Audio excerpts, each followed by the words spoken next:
Bom dia, hoje é sexta-feira, dia 20 de outubro, estamos aqui para mais um Ouriço Podcast Macro. Hoje eu sou o Marcos Demarque, estamos aqui com o Paulo Minari, responsável pela alocação da carteira dos nossos clientes. Estamos aqui hoje para um bate-papo que vai além da economia, né? Tentar conversar um pouco de mercado, alocação, como que a gente passa esses momentos aí que a gente está vivendo aí nas últimas semanas, né?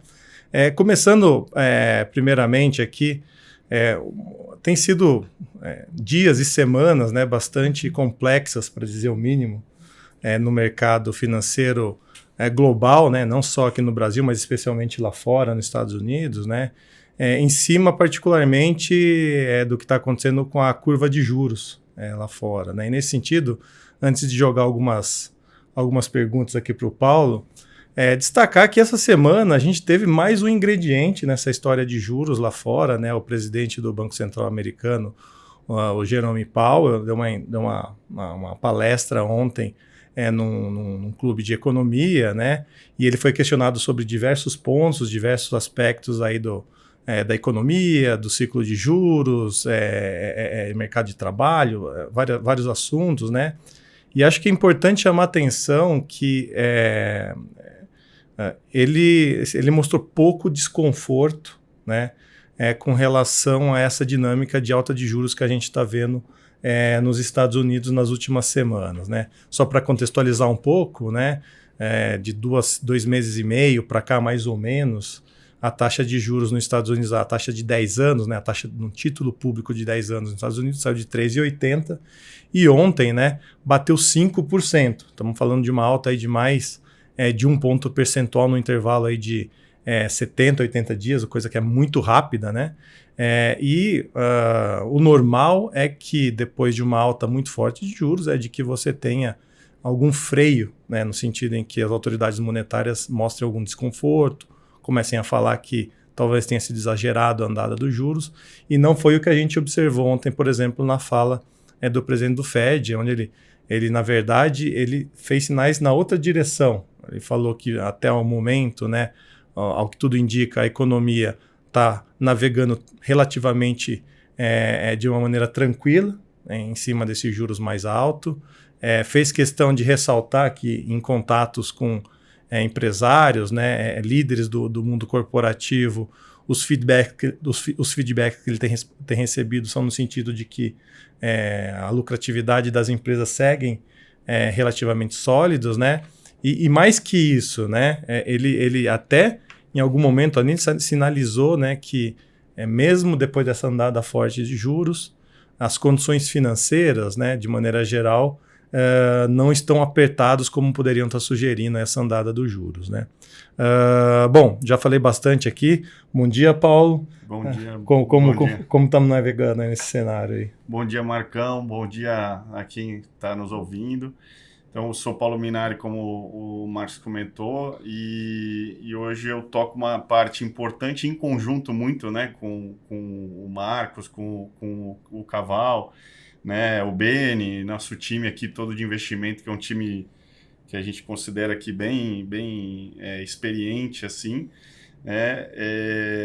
Então, acho que a gente está passando, assim, esse ano todo, né, ou já há algum tempo, por várias reflexões, assim, né, e esse segundo semestre, ou esses 70 dias, esses últimos 2 meses, né, que o Marcos comentou, tem se intensificado bastante, né, porque acho que o que a gente trabalhou de cenário no primeiro semestre era um receio muito grande com os fatores internos aqui, né? Então, o mundo está bem, está crescendo, o juro vai ter que subir, mas de uma forma controlada, né? Assim, já meio anunciado ali, né? Depois do início que já teve de aperto monetário desde o ano passado, né? E aqui no Brasil, os ativos estavam meio mal precificados ou estavam, né, estressados, né, desde o início do ano. Então, dava uma segurança para a gente estar posicionado, né, nas carteiras, né, ter algum risco, né, ou começar a sair um pouco da renda fixa só para começar a voltar a migrar para posições, né, mais diversificadas, né, de portfólio, né. E o que aconteceu é que exatamente quando o mercado todo passou a pensar assim e se posicionar assim, né, a gente veio um vento lá de fora meio estranho, né, assim, que é esse juro longo americano, que é o juro que baliza no final do dia tudo, né, assim, né, tudo É o principal preço do mercado financeiro global, né? No mercado financeiro tudo é relativizado, né? O preço da bolsa aqui no Brasil, o preço da bolsa lá fora, o preço de um título privado usa como pedra fundamental, né, a referência no título público americano, né? Que é isso que estressou, né? Exatamente, assim, que o juro curto tinha que subir, porque você precisava frear um pouco a atividade, né? Você estava com a inflação alta, o mercado de trabalho americano está forte, né? A economia toda está surpreendendo positivamente, isso era esperado. Mas de que o juro vai ter que ser 5 para sempre, que é um pouco o que precifica hoje agora os mercados, isso é uma novidade. E isso é o que trouxe essa instabilidade toda para os mercados. E isso fez a gente, né, tem feito a gente repensar muito, discutir muito, brigar muito, inclusive aqui nos nossos comitês, né, com alguns dos componentes que eu comentei aqui, as pessoas, para entender um pouco como está posicionado nesse mercado, né, que é um momento difícil, porque ele é diferente de uma queda dos mercados normal, né? Quando a gente tem algumas correções por algum evento, a gente está passando por uma guerra, né, no Oriente Médio, poderia, né, isso desencadear alguma correção nos mercados, ou qualquer outro tipo de crise, como a gente teve quando o SVB quebrou, né, assim, coisas pontuais. Talvez, né, dependendo se não for algo muito estrutural, a gente seja até um momento para a gente aproveitar para adicionar alguma posição, né? Porém, agora você está mudando todo o balizador de tudo, né, da economia, né? Quando a gente estuda lá na escola de finanças, né, assim, a taxa livre de risco é essa taxa que era 3,80 e a gente achava que no longo prazo talvez pudesse ser 3,5, né? E ela está 5, né? Assim, isso faz muita diferença, né? Muita diferença mesmo quando você traz a valor presente qualquer projeto, qualquer, né, análise de investimento, né? Então, isso tem feito a gente repensar muito na alocação. Na prática, dado, vamos dizer assim, essa nova realidade, né? Se é que isso é uma realidade, nem isso a gente consegue responder, né? Exatamente. Mesmo porque, como você disse, né, lá em março, quando teve a quebra do SVB, né, o banco na Califórnia, né, a Treasury recuou bastante a partir daquele momento, com medo de que aquilo fosse deflagrar uma recessão, né? Não aconteceu, voltou a subir, né? O título público americano em 10 anos voltou a subir, que agora chegou aí nos 5%, né? Então, e a economia aguentou muito bem esse tranco negativo no setor bancário americano, muito melhor do que qualquer um poderia imaginar, né? Agora, na prática, Paulo, eu queria que você compartilhasse um pouquinho com a gente, no dia a dia, esse tipo de desenvolvimento, né? Essa elevação dos juros lá fora, que tem repercussões importantes sobre todos os ativos no mundo, né, tem feito a Oriz, né, os alocadores, aqui a gestão, adotar que tipo de postura? Então, acho que assim, como eu comentei, as nossas discussões estão levando a gente para um caminho de que é um movimento diferente do que as correções anteriores, né? Talvez a gente tenha para frente um cenário muito diferente, talvez, né, como você comentou, nada é certo, né, muito diferente do que o que a gente teve para trás. E algumas máximas, né, assim, são difíceis de fugir. Na prática, o que está acontecendo, né? Tanto aqui, que a gente já sabia, como no mundo, né, a renda fixa, né, está pagando taxas muito elevadas, né? Então, a nossa postura tem que ser, né, obviamente o investidor final, né, de que assim, a composição do portfólio do investidor americano, né, vamos adotar dessa forma, né, que está super acostumado a ter bolsa na carteira, num percentual super elevado, e nos últimos 10 anos, 12 anos que o juro lá fora foi zero, né, juro real, a gente viveu com juro real negativo, e a bolsa vem entregando retornos superiores à média, né. O portfólio padrão de 60-40 do americano, ele, né, do cara mais arrojado, foi 80-20, talvez, né, assim, quase não ter renda fixa, porque renda fixa te tirava poder de compra no final do dia, né? E a gente está indo para um equilíbrio onde você investir em títulos relativamente curtos e seguros, você tem 6% de juros, né? Ou o próprio título americano, 5 alguma coisa, né? Títulos de curto prazo. De longo prazo, agora a mesma coisa, né? Porque antes você investia no de curto prazo a 5 pouquinho, 6, e o de longo estava no 4, né? Então você tinha... você não tinha tanto incentivo, talvez, um investidor médio, um investidor pessoa física, para alongar, né? Agora a curva está ficando o que a gente chama de flat e, assim, talvez você possa montar uma poupança de longo prazo com 6% de juros em boas empresas lá fora, coisa que o americano não tinha há muito tempo. Então, assim, tudo bem que a cultura lá é muito de investir em empresas, né, o setor corporativo está muito saudável, tem muita tecnologia envolvida, né? Tem muita empresa que vai sim superar, obviamente, a renda fixa lá, né? Mas o equilíbrio deveria ser diferente, né? O portfólio do americano deveria ser mais equilibrado agora, meio a meio, talvez, né? Assim, vamos, né, tentando simplificar a discussão aqui entre bolsa e renda fixa, né? Então, eu acho que isso é muito relevante, né? Então, você tem a certeza de que a sua taxa de juros é alta e você vai poder travar já a sua rentabilidade em 6. Se a gente for um ativo que a gente gosta, deve estar... né, a gente comenta aqui, o Marcão Caval comenta em outros podcasts, o Felipe também, né, que está lá em Miami. A gente gosta de high yield americano, né? Assim, hoje você consegue uma carteira de 1.000 ativos num ETF, num ativo super líquido e barato, mais de 1.000 empresas que pagam na média 9,5% ao ano, né? Que é em dólar. Em dólar, né? Que é o que o S&P dá de resultado, né, historicamente em 20, 30, 40 anos, né? Então, poxa, é meio que o certo pelo duvidoso, né? Será que o S&P vai continuar dando isso? E a renda fixa está pagando isso, ou algo muito próximo a isso. Então, eu acho que isso é fundamental, que assim, mudanças estruturais vão acontecer por conta disso, né? Então, vai ser mais difícil para os ativos de risco olhando para frente nesse nível de juros que a gente tem lá fora. E esse nível de juros lá fora dificulta um pouco o ciclo de corte de juros aqui também, né? Acho que assim, que a Selic vai cair, né? Mas talvez as surpresas que a gente viu em ciclos anteriores, de você poder cortar além do que o mercado está precificando, né? Talvez, se é o que o mercado está precificando hoje, né? Você não consiga nem ir a um dígito, né, na Selic. E isso assim, ter de novo, né, Selic ou CDI perde 10%, você vai sair dele para ir para incertezas da Bolsa, né, assim, mesmo que ela esteja num nível de precificação barato, né, ou seja, né, tem oportunidades, você provavelmente vai fazer alguma coisa, mas você vai fazer uma proporção menor.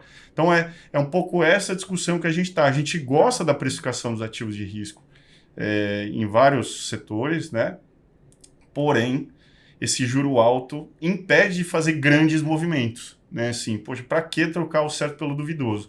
E aí no Brasil eu falo muito, né? Assim, sempre que tem oportunidade, que a gente tem um tripé aqui que é excepcional, assim, né? Que você vai ter, então, como até agora comentei, esse juro alto, né? Você tem algum spread de crédito hoje que ele ainda é mais elevado do que era antes das americanas e da Light. Então, quando a gente investe numa empresa, né, a empresa ela tem mais risco que o governo, né, do que investir num título público do governo. Então, ela tem que pagar uma taxa um pouco maior do que o título do governo, é isso que a gente chama desse spread de crédito.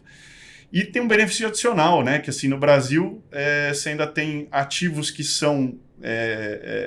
Que buscam dar incentivo para o setor imobiliário, o setor rural e para a infraestrutura, que são isentos de imposto. Então, para a gente ajudar, né, a financiar esses setores, esses títulos também, o rendimento deles é isento, né? O rendimento e o ganho de capital são isentos de IR. Então, é um tripé assim, que fica imbatível quase, né? Então, com esse juro mais elevado que a gente está vendo agora, né, do que a gente viu há quase 2 meses atrás, fica difícil de querer fazer grandes apostas de risco, né, para um cliente pessoa física que tem esse benefício e pode se beneficiar desse tripé, né, que eu comentei. Então, acho que assim, tem que fazer com cuidado, tem que olhar se não, né, que é o nosso cenário base, a gente não vê uma grande crise, nem lá fora, nem aqui, né? Então, as empresas de boa qualidade, né, vão continuar com capacidade de pagar, né, esse juro que está ali nesse título.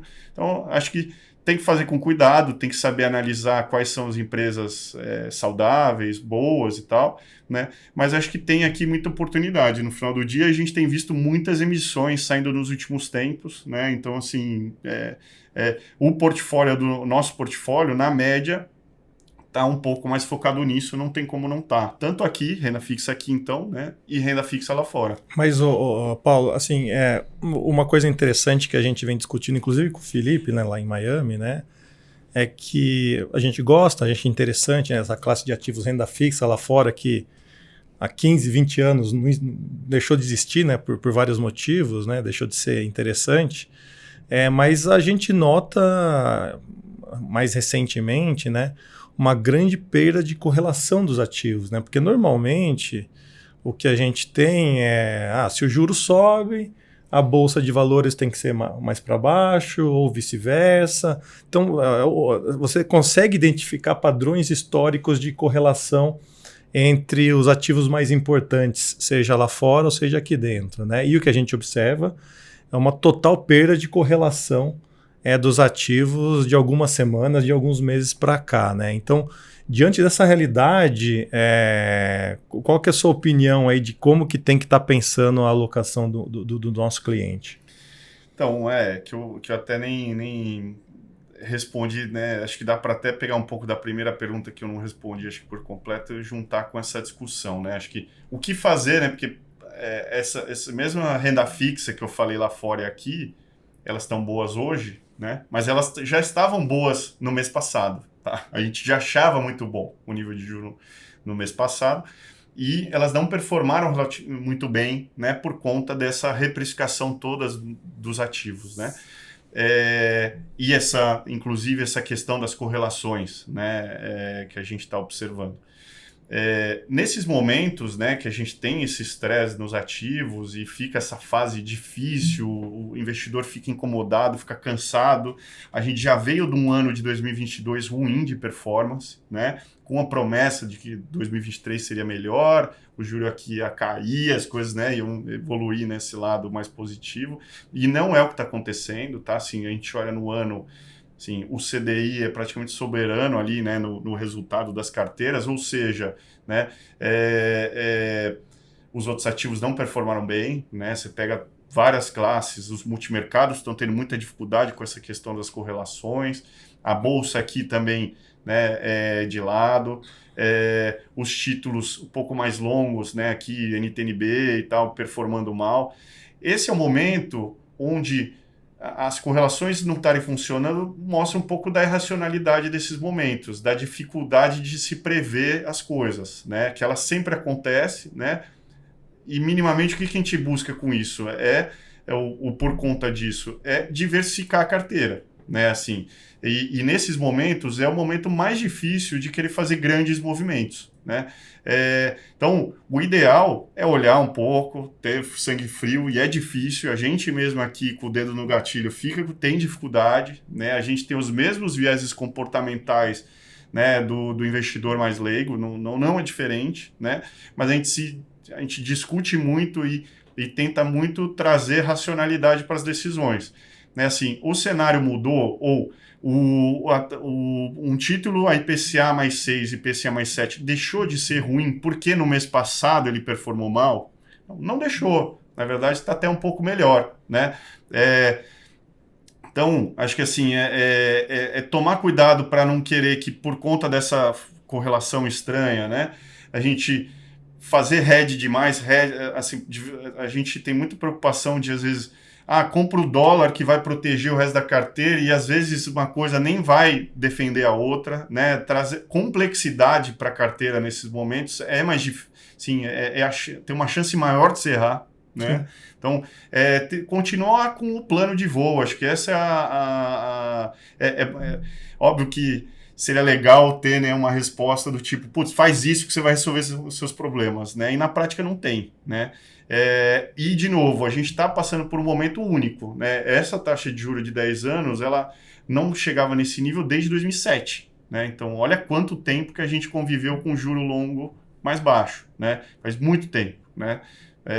Então, assim, como que onde as coisas vão se equilibrar se esse juro longo for esse nível mesmo? Ninguém sabe.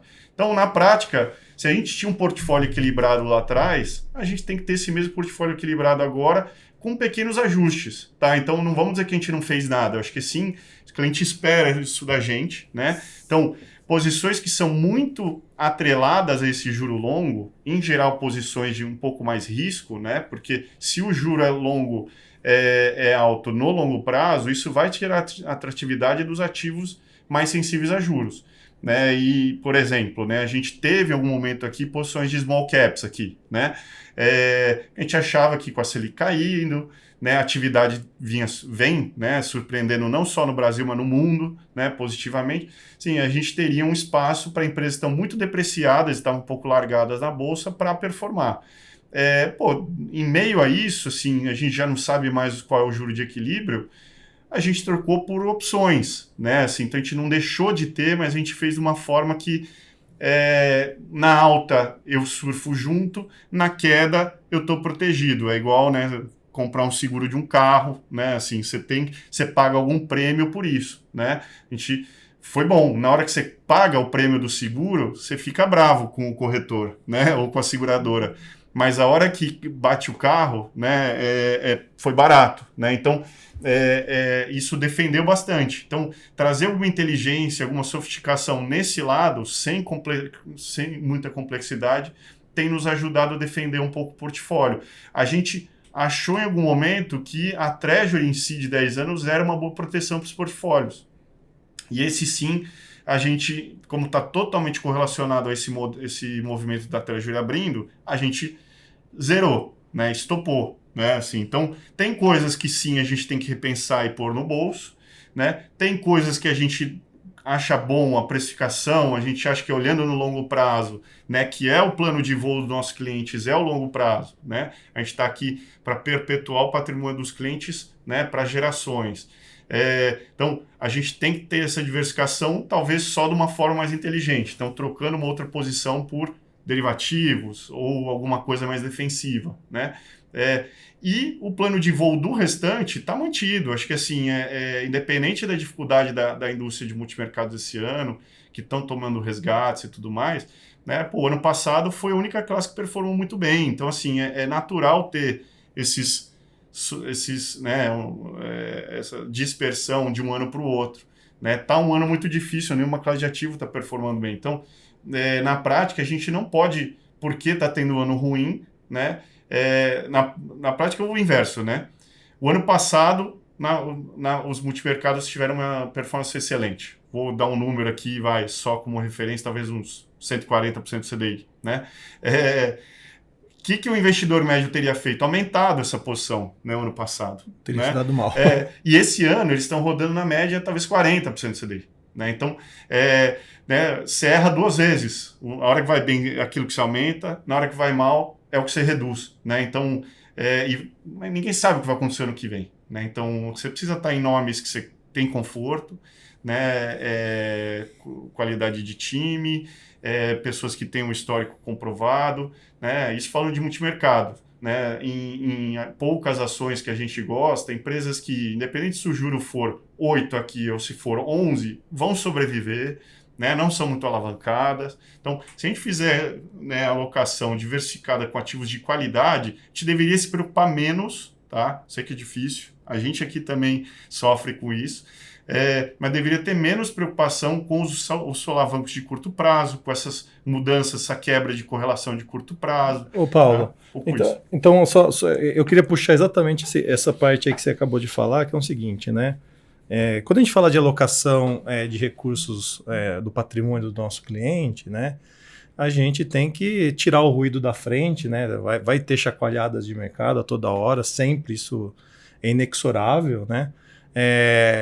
E está sempre focado aí no médio e longo prazo, manter o patrimônio constante, subindo de maneira relativamente constante ao longo do tempo, né? Mas supondo, né, que, bom, aqui fazer um cenário, né, que, sei lá, em algumas semanas, alguns dias, a gente tem alguma estabilização dos juros lá fora e que esses juros lá fora não vai causar maiores estragos na economia americana nem na economia global.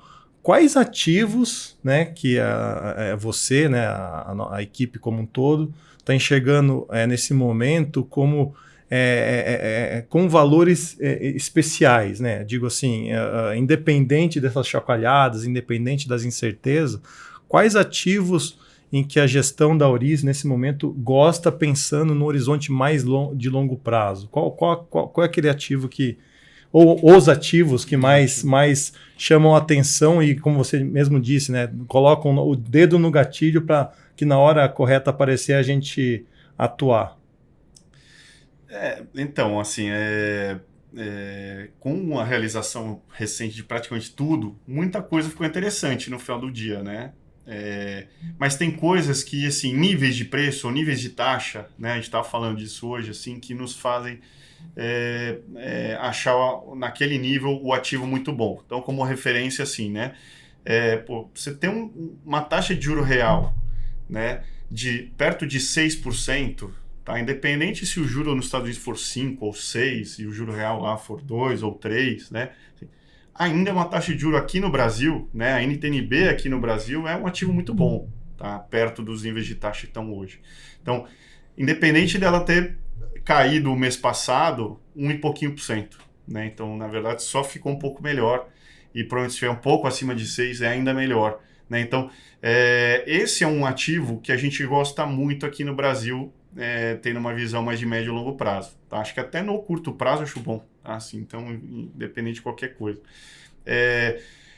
Um mercado que chamou atenção recente, que a gente não tinha o ano inteiro, ou teve muito pouco, é título pré-fixado, assim, tá? Assim, é mais controverso dentro da nossa discussão aqui, mas o mercado que chegou a precificar um corte de Selic, com a Selic chegando até quase 8,5, né?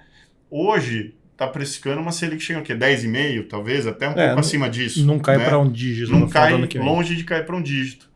Então, a gente, agora começou a olhar para isso com mais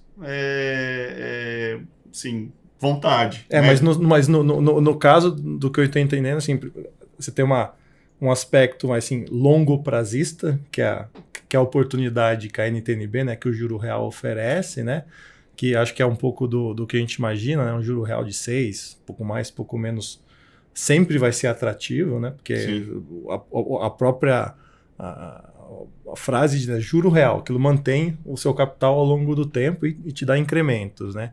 Agora, a renda fixa seria alguma coisa mais oportunística, né? A renda fixa, digo, a pré-fixada. Sim, sim. Porque a gente sim, dá para separar bem, acho que essas duas coisas.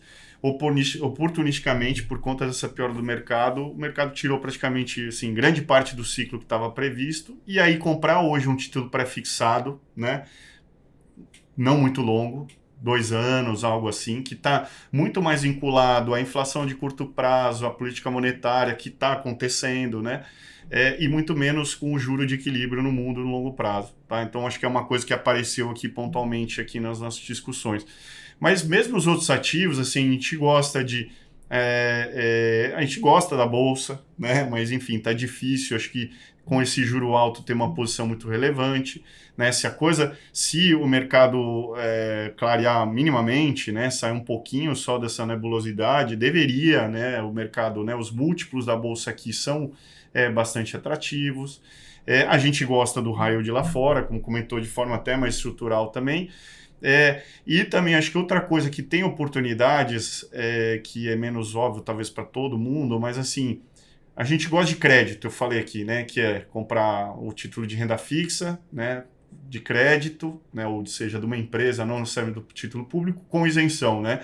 E tem hoje em dia diversos fundos listados, tá, de crédito, né, de CRI ou de debênture de infraestrutura, que estão com carregos, assim, pagando taxas bem interessantes e líquidas também, tá? Então, assim, você pegar um fundo listado que paga de CRIs, né, de papéis, não necessariamente comprar um tijolo, comprar um galpão, comprar um shopping, comprar um prédio comercial, mas que tem dívidas que financiam esse tipo de negócio, né?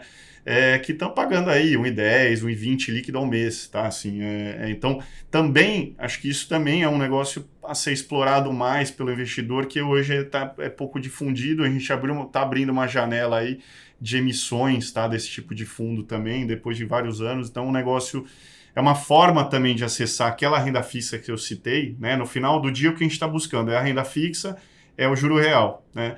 Só que está empacotado dentro de um fundo que é listado na bolsa e tem vários papéis lá dentro, tá? Então é uma outra forma só. Acho que talvez o maior consenso aqui da casa talvez seja o juro real, né? Acho que a história do oportunístico, né, na renda fixa pré-fixada no Brasil, né, é algo, como você mesmo disse, né, que ao longo de todo o ano não foi algo que nos atraiu, né? A gente entendia, sabia que os juros, né, que a Selic iria cair aqui no Brasil, está caindo, vai cair mais, né, mas não foi algo que nos seduziu, vamos dizer assim, exatamente, né? E tem motivos para isso, né? Porque embora a gente de fato esteja vendo a renda fixa no Brasil, assim como qualquer outro lugar do mundo está andando de maneira atrelada com a renda fixa americana, né? Existem riscos, né, aqui no Brasil que a gente está mapeando a todo momento. A gente não sabe exatamente ao certo qual vai ser o final dessa história, mas aqui a gente está falando especificamente da questão fiscal, né, que tem um ponto de interrogação gigantesco na nossa frente, né, tem uma promessa de um déficit zerado ano que vem, coisa que a gente acha que é extremamente difícil, ainda mais porque todo o ajuste que está sendo proposto é via receita e nada via redução de gasto, né? Então, essa ideia de pensar muito e mergulhar de peito aberto, né, na renda fixa aqui no Brasil ainda exige muita cautela por conta desse background do fiscal que ainda deixa a gente bastante cauteloso. Mas, de qualquer forma, é uma oportunidade aí que pontualmente, taticamente, né, a gente gosta de explorar em diversos momentos. Bom, acho que é isso, né? Gostaria de terminar algum assunto, alguém apontou alguma coisa? Isso. Que quem tiver alguma dúvida, acessar a gente aí, né? E a gente continua brigando aqui pelo cliente, aqui, exatamente, né? A gente aqui nos nossos fóruns de alocação né, acalorados. É normal. Bom, agradeço a todos aí. Nos sigam nas nossas mídias sociais através do @AurisPartners. Uma boa sexta e um bom final de semana a todos. Bom fim de semana.